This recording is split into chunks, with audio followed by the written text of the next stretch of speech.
Assalamualaikum warahmatullahi wabarakatuh. Hai Sobat Mbak Tiwul, apa kabar semuanya? Semoga dalam keadaan sehat dan baik-baik saja serta dilancarkan segala urusannya hari ini ya. Terima kasih sudah mampir di video ini, tolong dibantu like dan subscribe-nya. Sepasang kakak beradik asal Sragen, Jawa Tengah berhasil diamankan oleh tim kepolisian Sragen pada hari Selasa tanggal 14 Januari 2025 pukul 10.45 pagi di rumah mereka di kawasan Dukuh Ngampu, Desa Ngepringan, Kecamatan Jenar, Kabupaten Sragen. Mereka harus mempertanggungjawabkan perbuatannya pada Senin kemarin setelah melakukan penganiayaan kepada kekasih dari adik mereka, sampai akhirnya korban kehilangan nyawanya.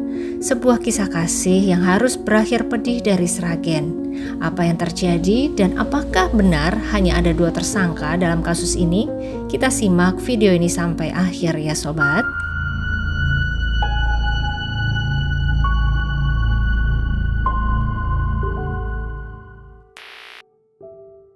Sepasang kakak adik tersebut bernama Rohmadi yang berusia 34 tahun dan Ramlan berusia 31 tahun. Ayahnya bernama Pak Suito dan mereka berdua masih memiliki seorang adik lagi, perempuan berusia 21 tahun yang sangat mereka sayang. Mungkin karena jarak usia yang terpaut cukup jauh dari kedua kakaknya dan perempuan sendiri di keluarga, si bungsu ini pun sangat disayang oleh keluarga terutama kedua kakaknya. Siapa saja yang berani mendekati si bungsu harus dapat izin dari kedua kakaknya tersebut. Apalagi Rohmadi dan Ramlan ini sama-sama menjadi anggota salah satu perguruan silat terbesar di daerahnya. Dan dalam video kali ini untuk menjaga privasi si adik bungsu kita sebut saja namanya Rahma ya sobat. Sejak beberapa tahun lalu Rahma ternyata sudah memiliki seorang kekasih yang juga adalah warga Sragen, tepatnya warga RT 02 RW 01 Desa Banyu Urip Kecamatan Jenar, Kabupaten Sragen. Namanya Iman Dian Permana atau biasa dipanggil Imam. Usianya 23 tahun. Rahma 21 tahun, Imam 23 tahun. Imam ini adalah seorang pemuda sederhana yang juga merupakan anggota dari perguruan yang sama dengan Rohmadi dan Ramlan tadi. Dan dari media sosialnya tampak bahwa dia ini berprofesi sebagai supir truk angkutan. Selain itu, Imam juga kerap menjual ayam petarung melalui media sosialnya. Imam tampaknya adalah sosok pekerja keras walau usianya masih cukup muda. Keahlian lainnya adalah utak-atik mesin kendaraan sesuai dengan jurusan yang ditekuni saat SMK, yaitu jurusan otomotif. Namun sayangnya sobat, segala perjuangan Imam dalam usaha memperbaiki taraf ekonominya tampaknya belum cukup untuk memikat hati keluarga sang kekasih. Hubungannya dengan Rahma belum mendapat restu yang mulus semulus jalan tol sobat. Hubungan keduanya pun sempat mengalami LDR atau hubungan jarak jauh saat Rahma harus bekerja menjadi tenaga kerja imigran di luar negeri. Tapi hanya selama 9 bulan sobat. Kok bisa singkat? Ternyata infonya adalah karena Rahma tidak betah kerja di luar negeri, maka dia pun memilih untuk pulang ke Sragen. Kepulangan Rahma ke Sragen ternyata selain mendekatkan dirinya dengan Imam lagi, namun juga ada informasi yang menyebutkan jika kepulangan Rahma tersebut membuat pihak keluarga Rahma semakin tidak suka sama Imam. Mereka menganggap jika Imamlah yang mempengaruhi Rahma untuk pulang dan meninggalkan pekerjaannya di luar negeri, padahal gajinya lumayan.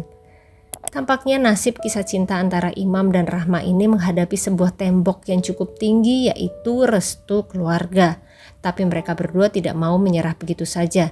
Wes kadung tresno, sudah terlanjur cinta. Imam pun sebenarnya sudah ingin melamar sang kekasih, namun sepertinya masih terkendala restu dan dana. Dirinya paham bahwa menikah itu tidak hanya modal cinta. Hubungan yang telah berjalan selama kurang lebih 3 tahun itu pun terus mereka jalani sambil berharap akan segera menemui jalan keluar bagi masalah utama mereka, yaitu restu keluarga Rahma.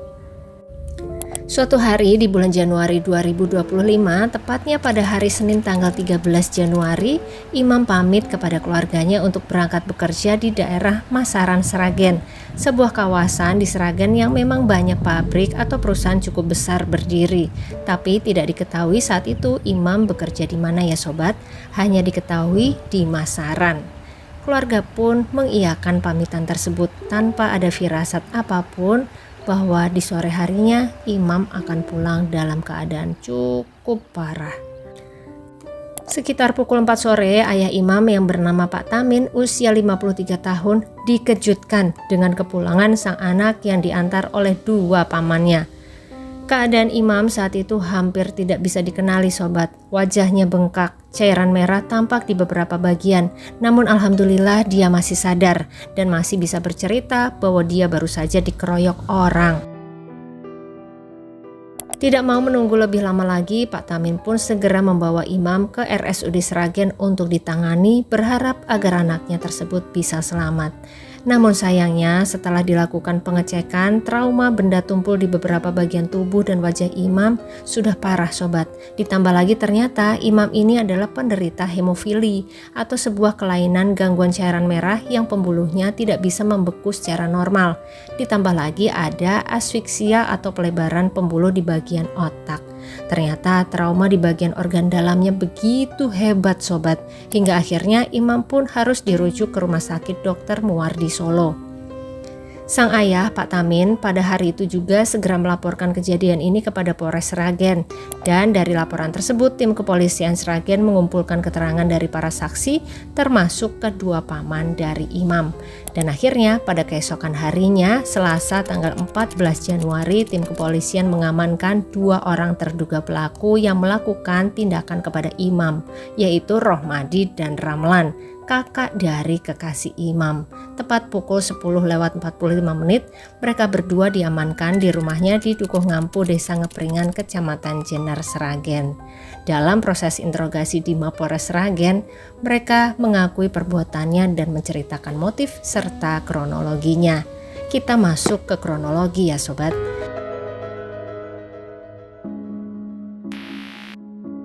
Tapi kali ini ada bedanya ya, karena ada dua kronologi berbeda, di mana yang satu adalah yang diceritakan oleh kedua pelaku dan kronologi lainnya adalah berdasar informasi yang beredar di media sosial menurut kesaksian masyarakat setempat. Kronologi pertama, kejadian bermula sekitar pukul 3 sore saat Rahma diantar pulang oleh Imam ke rumah.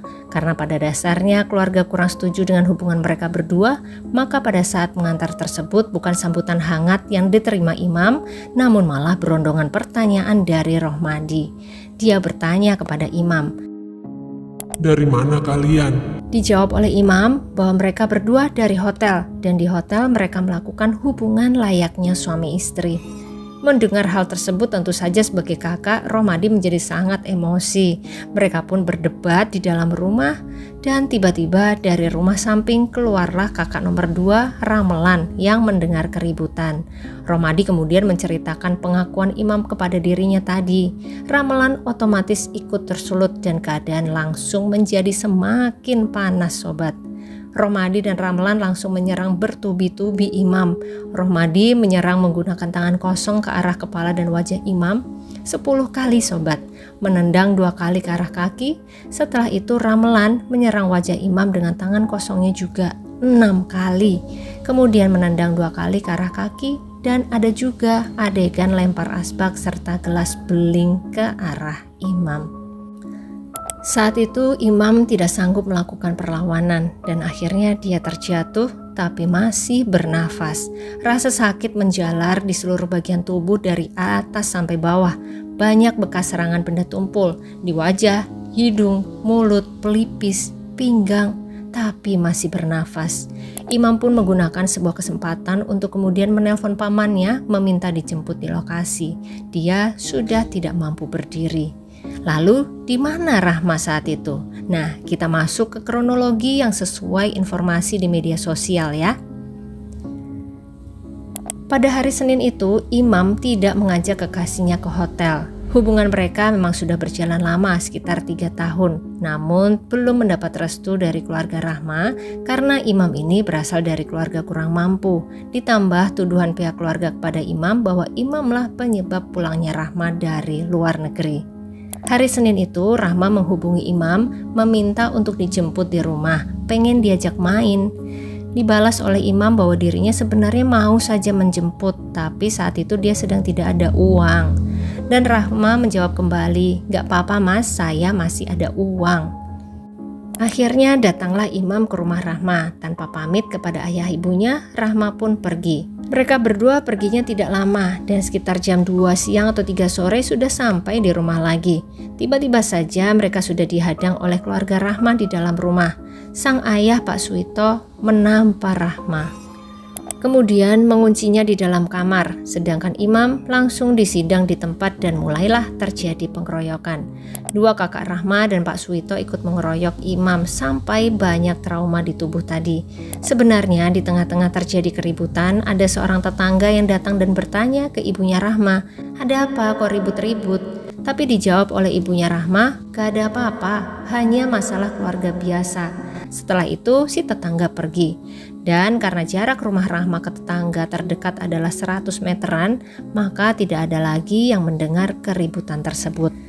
Imam kesulitan mencari celah untuk menghubungi keluarganya meminta pertolongan karena serangan betul-betul datang bertubi-tubi. Imam pun tidak sampai hati untuk melakukan serangan balik atau mempertahankan diri. Dan setelah dapat celahnya, Imam menghubungi paman. Ayah dari Rahma juga saat itu sempat berbicara dengan paman Imam melalui telepon. Dia mengingatkan untuk sang paman segera menjemput keponakannya, karena kalau tidak, Imam bisa habis di sana. Tidak berselang lama, dua paman Imam sampai di lokasi dan salah satu pamannya terpancing emosi serta ingin menyerang keluarga Rahma sebenarnya. Tapi dihalangi oleh paman satunya lagi yang mengingatkan, Sudah, lebih baik kita segera bawa imam ke rumah sakit. hingga akhirnya keributan berakhir di situ.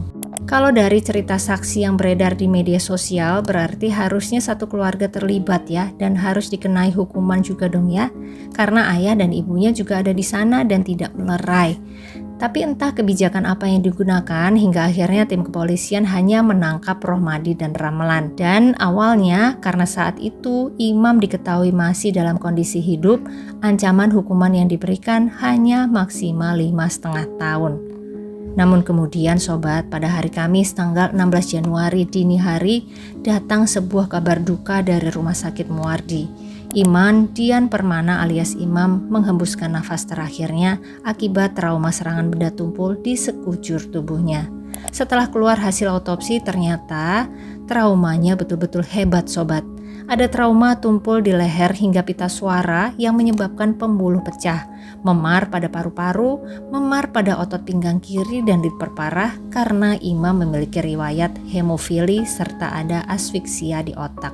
Betul-betul tidak terbayang betapa keras dan banyaknya serangan dari keluarga sang kekasih pada Imam ya sobat ya. Dan atas perkembangan kasus ini, pasal yang dikenakan pun menjadi berlapis. Pasal 338 serta pasal 170 ayat 2 dengan ancaman hukuman maksimal 15 tahun. Dan kemudian beredar kabar, akhirnya mereka dijatuhi hukuman 7 tahun penjara. Sedih juga ya sobat, lagi-lagi nyawa seolah kurang berharga di mata hukum. Bagaimana pendapat sobat semua nih? Kita doakan semoga Iman Dian Permana bin Tarmin diampuni segala kesalahannya serta diterima semua amal ibadahnya. Dan keluarga yang ditinggalkan diberi ketabahan serta kekuatan luar biasa untuk melalui ujian ini. Amin ya Allah. Dan kabarnya karena kejadian ini kondisi Rahma jadi cukup terguncang. Kalau benar kita doakan juga semoga Rahma juga bisa kuat dan tabah ya. Demikian sobat kisah kasus kita kali ini, kisah asmara yang berakhir dengan hilangnya nyawa. Kenapa harus ada kekerasan sih dalam menghadapi sebuah perasaan cinta di antara dua insan manusia? Untuk masalah apapun tolong selesaikan baik-baik, dan untuk kesalahan apapun cari jalan keluarnya. Allah aja Maha Pengampun, masa hambanya malah tidak kenal ampun? Pokoknya untuk sobat semua, jangan lupa komen ya. Dan terima kasih buat sobat yang menyimak sampai akhir. Jangan lupa like-nya. Sampai ketemu lagi di kisah-kisah selanjutnya. Selamat beraktivitas kembali. Wassalamualaikum warahmatullahi wabarakatuh.